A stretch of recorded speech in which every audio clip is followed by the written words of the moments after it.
Hey guys, it's here bringing you another video. Now welcome to game one of my master promo. So we're back in promo. You would have seen it on the YouTube channel recently. So we're bringing up the rank stats at the beginning of the game. So I'm playing FIORA in game number one.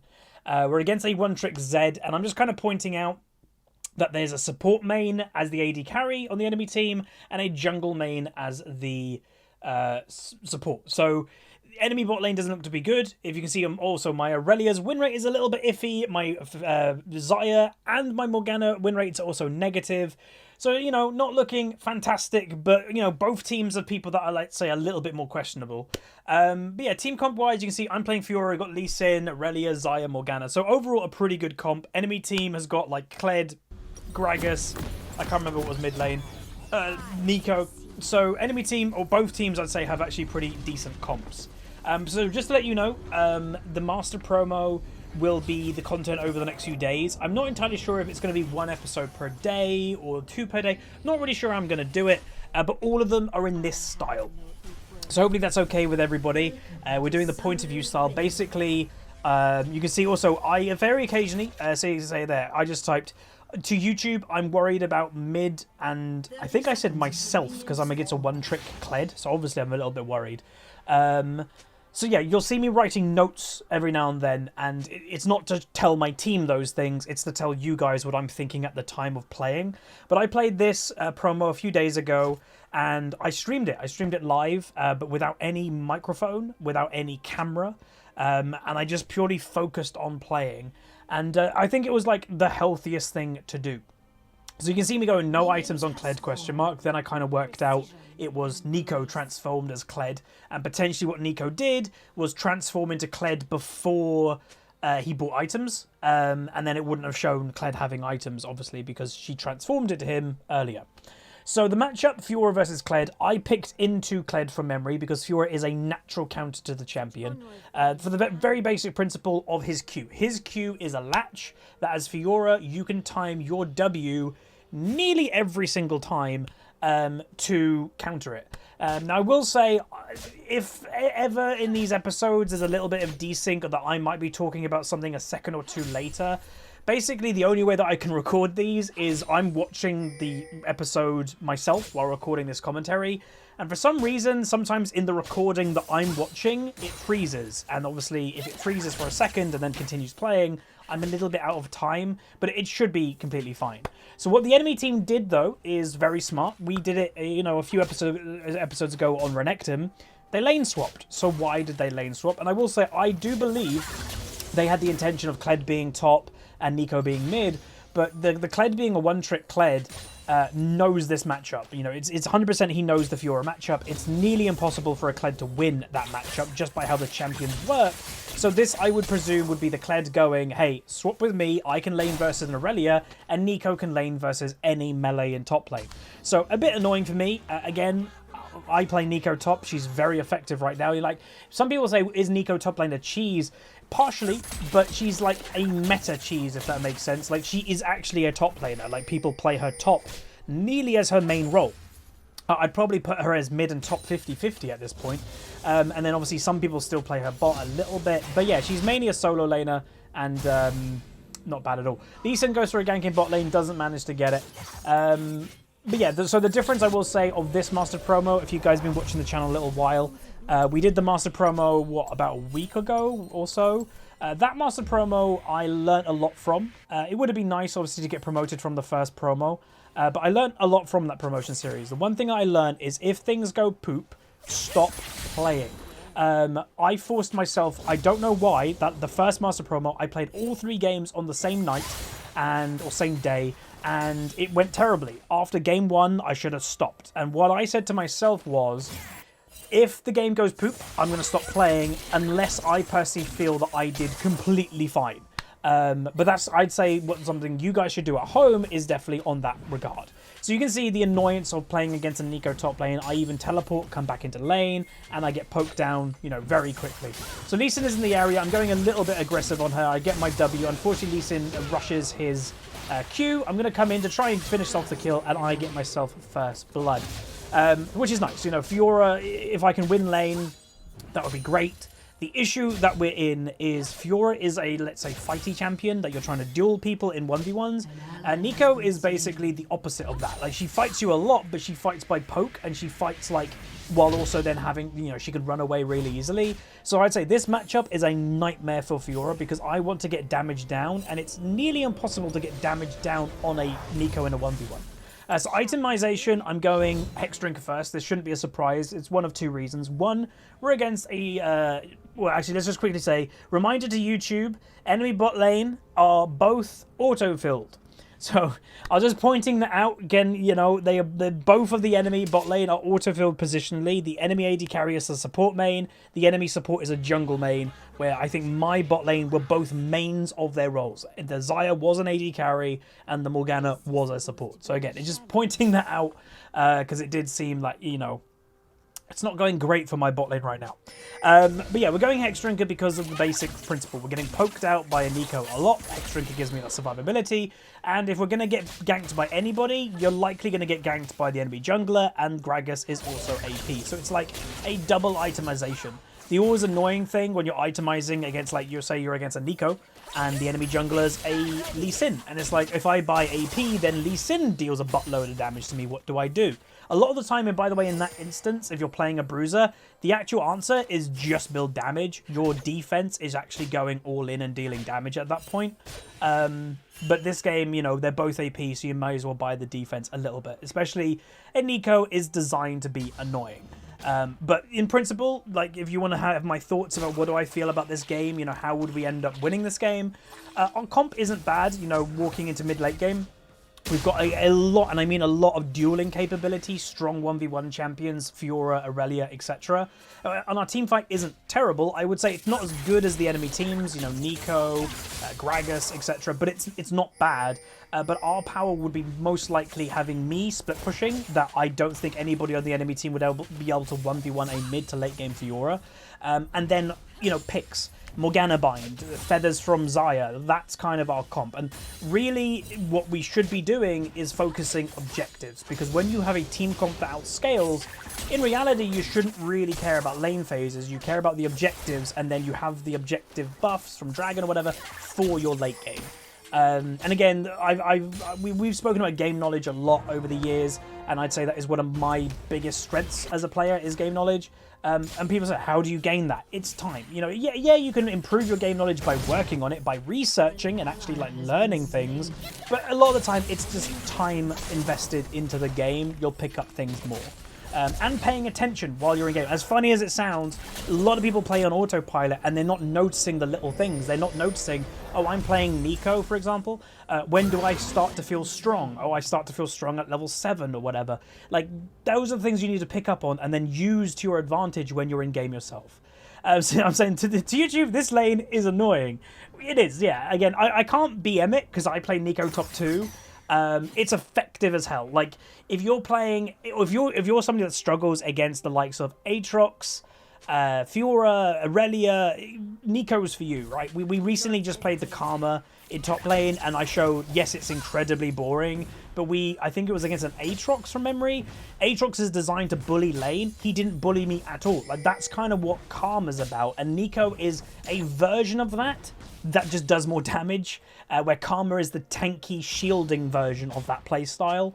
And again, some people will like that playstyle, some people will hate that playstyle. It kind of just depends how willing you're to adapt. I've adapted, I've played those champions. Some people who, let's say, may just play Tryndamere or Jax or Renekton, they will probably hate that playstyle because they're not adapting themselves. And that's, I'd say, the negative of... We said it before, the negative of maining or one-tricking something is that you get very hostile towards newer playstyles because your playstyle is getting hurt instead of you adapting to the new playstyle. So, item-wise, again, we've got the Rejuve bead, and again, I've said it time and time again, buying a Rejuve bead or buying the mana equivalent item, I've gone blank for some reason, whatever, Fairy Charm, if you're struggling for health or mana in those type of lanes, get one of those early. They're incredibly cost-effective, even if you're not going to build them into any item, by the way. great cost effectiveness. You buy it for, I think it's 160 or 180 gold. You sell it for around 100 gold, but the amount of sustain or mana or whatever it's giving you is 100% worth it if you even keep it for 5 minutes. It's brilliant. So I would very recommend, if the only thing you get from this video is buy one of those items if you're struggling in the early, fantastic. As you can see, the enemy team is getting a little bit ahead. You know, the score at the moment is 3-5. Obviously, we're 1-0 because we had the Lee Sin gank. Annoyingly, he hasn't been top lane again, which, you know, when a jungler's been successful, technically this Lee Sin is 100%, I think 100% success rate in top lane so far. He did 1 gank, he got 1 kill. Come top lane more. You know, go to the lane that you're getting success in. He hasn't been back. And again, the lane is either in the middle of the lane or we're generally getting pushed in. So it's something that worth noting that if he had a snowballing FIORA, you know, if I was the Lee Sin, regardless of if I'm playing the FIORA, if you're just taking a game point stance and you're looking at the enemy team comp, you're looking at FIORA, anybody in this rating of a mixture of Master and Diamond 1 players would know the enemy team has very little they can do to deal with a pretty strong FIORA. So let me get that FIORA strong. Eventually, like, the Nico wouldn't be able to cope with the FIORA all in. And what can the enemy team do? That's personally where I would be kind of like going on. But this Lee Sin unfortunately didn't. So again, using the teleport, you do see he's pinging to come top lane.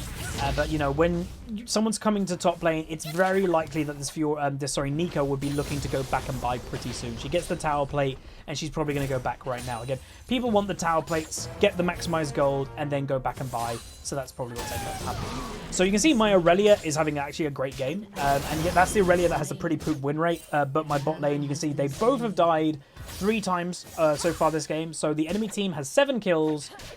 6 of those at basically at the 11-minute mark is in bot lane. And you can see, yeah, I just typed to YouTube, hey, I'm cursed again. I know some people have been annoyed by me going, oh, another losing bot lane. To me, it is uncanny how often that does happen. You know, I did say that we might start taking a sticky note and kind of just saying, like, how many losing bot lanes do we have percentage-wise. I'm tempted to do that, but we do end up getting some tower pressure. Nico goes mid lane. I think we did ping, but she might have teleport flashed to kill the Aurelia. Lee Sin using his Rift Herald straight away in top lane, which again shouldn't be at all surprising. Karma's coming to cover. I don't think we're going to be able to get the tower, unfortunately. We get a decent amount of gold. Would have been nice to be able to finish the tower, but alas, it is not to be. And where there's Karma, because, you know, well, the enemy team is swapping because they got the bottom lane tower.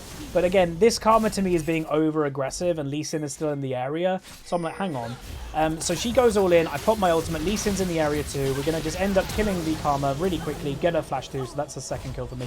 No idea what that Karma was doing. And again, if that's the quality of play that the bot lane has, and they ended up my bot lane lost, I have no idea how. So Gragas comes at the perfect timing. Lee Sin's nearly dead. I'm going to focus the Gragas as much as I can. Lee Sin dies to the Caitlyn ultimate. And I think I'm going to try and make my way out. So Caitlyn's just auto-attacking me a bunch. I'm going to try and survive. Pop my W. I don't die to the Gragas because of Hex Drinker, by the way. So again, worthwhile to purchase the item. So I stay alive just. But again, enemy team is maintaining pressure. The Caitlyn's getting pretty fed.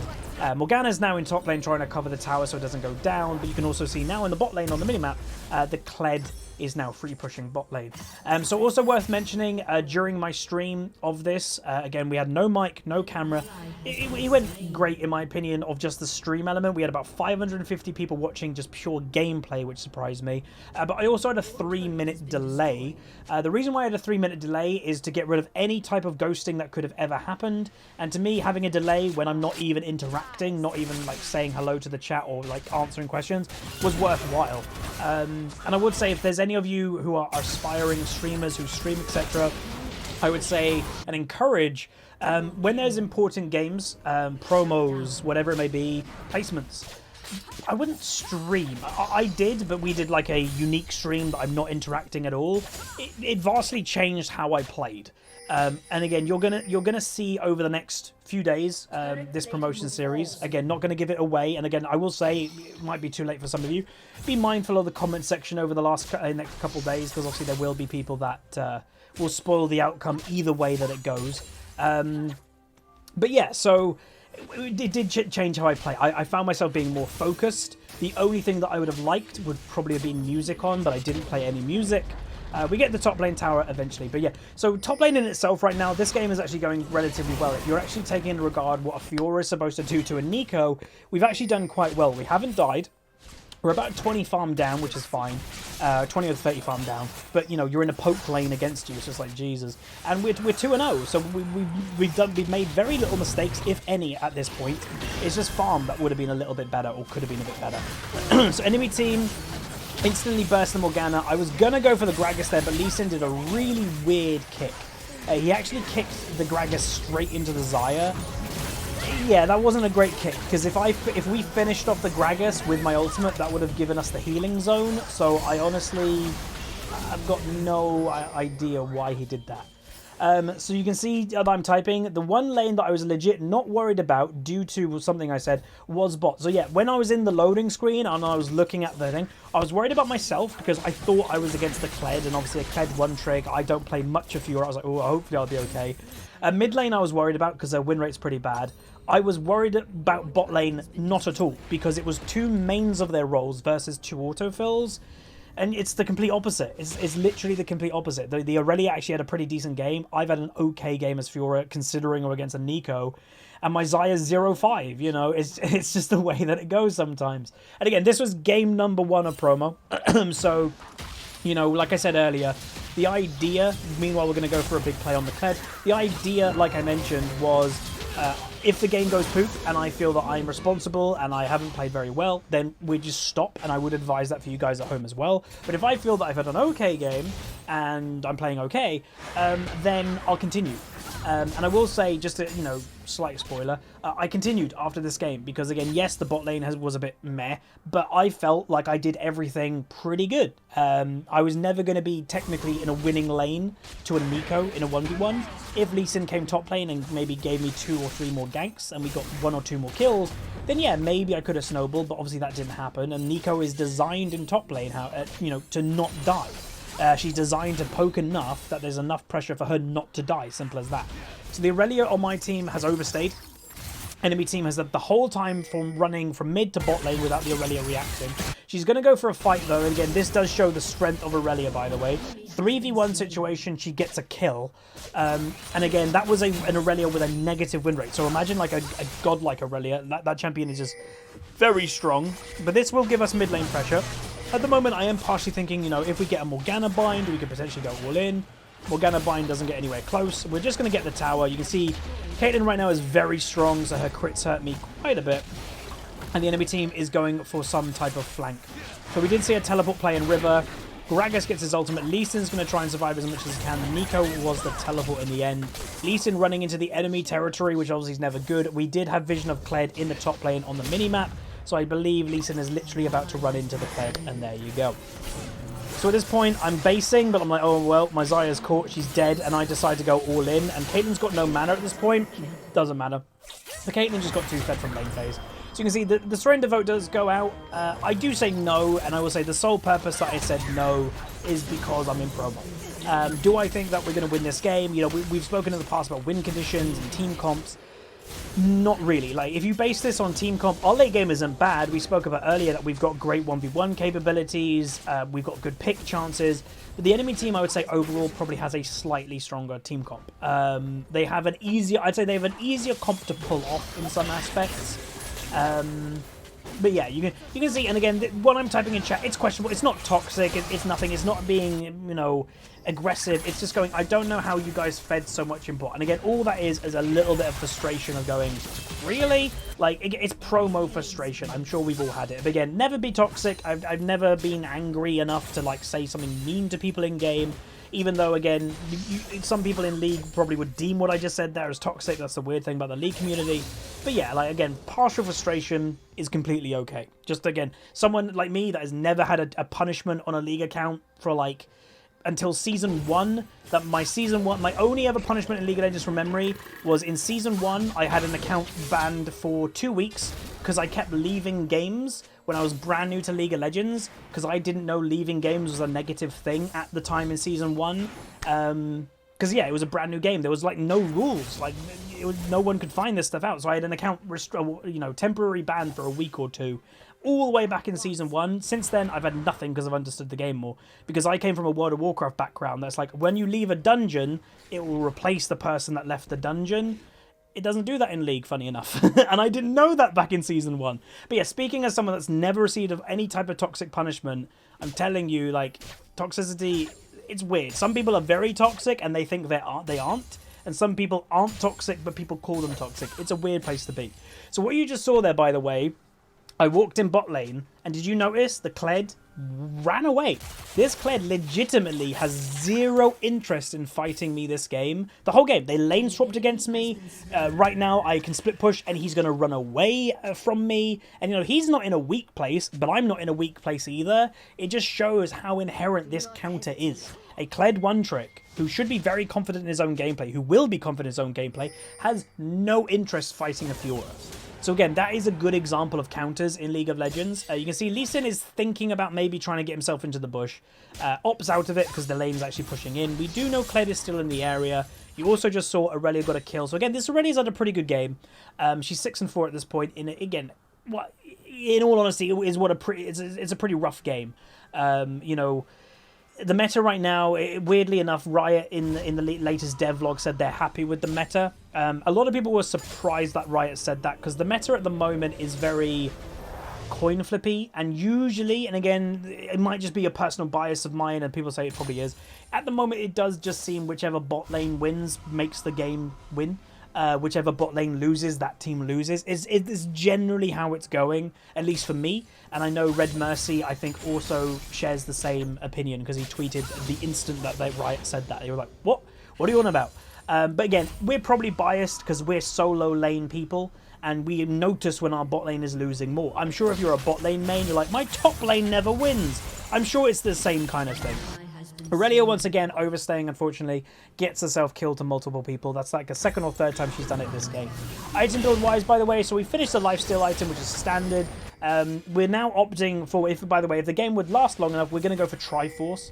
Again, to win this game, again, if you want to keep on the positive and what the win condition is, it is getting to a stage, and I have literally no idea, by the way, what the Morgana was doing. I partially think our bot lane might have been inting at this point. You know, there is no reason for Morgana to be there at all, but yet she was, and she gets killed for free, and that will probably give them now 100% Baron pressure, because now we have 2 deaths instead of 1, and alas, they do get the Baron. So yeah, pretty rough game number 1. What I will say, and again, I think the game, by the way, is wrapping up pretty soon. I would like to thank the Twitch chat. If you were there on the night of these promos, you guys were great. And if you actually just see my bot lane is actually inting, full transparency, that wasn't meant to be typed in chat. You know, when I did these little messages typing to YouTube, yeah, that I pressed enter by accident. So yeah, fully hands up, that was a mistake. And that's the negative of typing those notes. Occasionally I might muck up.